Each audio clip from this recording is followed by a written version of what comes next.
For homesteaders, finding the right animal is very important. When it comes to cattle, homesteaders have an important decision to make. Do they go mini cattle or full-size cattle? That will depend on the size and scale of your homestead. To help you decide, we will go over the pros and cons of both first. Starting with mini cattle.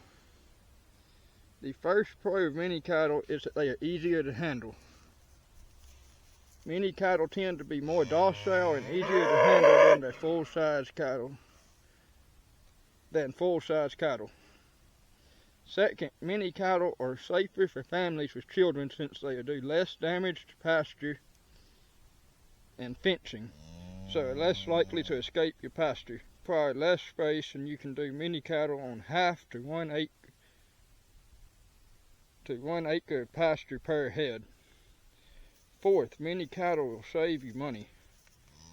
On feed, mini cows eat a lot less than full-size cattle. They only require about a third of the standard amount of feed.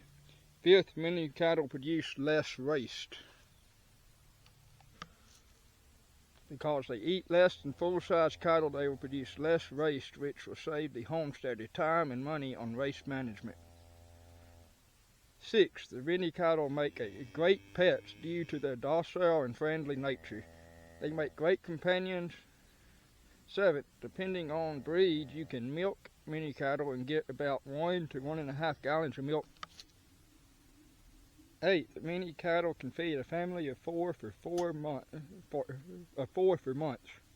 with 1 cow. Ninth, good for small acreage owners. Due to needing less space, that make a great choice for homesteaders tight on space. 10th, mini cattle are good for first-time livestock owners. The last pro of mini cattle is that they are good for young cow handlers. Their smaller size lend themselves to young cow handlers. Now on to the cons of mini cattle. The first con of mini cattle is cost. Mini cattle can be expensive, sometimes double or triple the price of full-size cattle. Second is health. Mini cattle might be prone to breathing problems, arthritis, and heart issues. They are also susceptible to bloating and grass-tetany, a fatal disease caused by low magnesium levels. Third is breeding. Many cattle can have difficulty breeding and giving birth due to their small size, which may result in needing to pull more calves than you would with full-size cattle.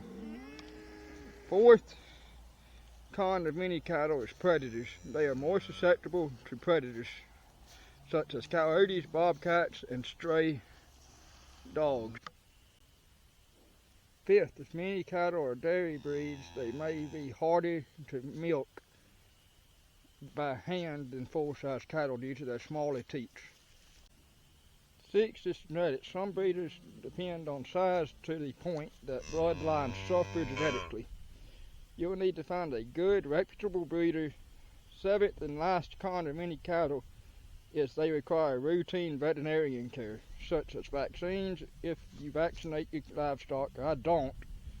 Hoof trims and fly control. Now we will move on to the pros of full-size cattle. The first pro of full-size cattle is higher product yield. You'll get meat and milk from full-size cattle than mini cattle. The second pro is lower cost per pound of meat because you will get more product from a full-size than you will a mini cattle. It is cheaper when you average out all your inputs than mini cattle. Third and last pro of full-size cattle is they are less susceptible to predators. The larger size makes them less susceptible to predators like coyotes or stray dogs than mini cattle. Now on to the cons of full-size cattle. The first con of full-size cattle is they need more space, which could stress space-limited homesteaders. Full-size cattle require considerably more grazing land than mini cattle. Second, full-size cattle don't make good pets. like many cattle do. The third and last con of full-size cattle is they require more feed than mini cattle, which can be a hindrance for homesteaders. Now that we have the pros and cons of both mini and full-size cattle, let's look at the considerations for homesteaders. The first consideration for a homesteader should be space. If space is limited, it would probably be better to go with mini cattle. If you have an abundance of space, you could go either way. The second consideration for the homesteader is experience working with livestock.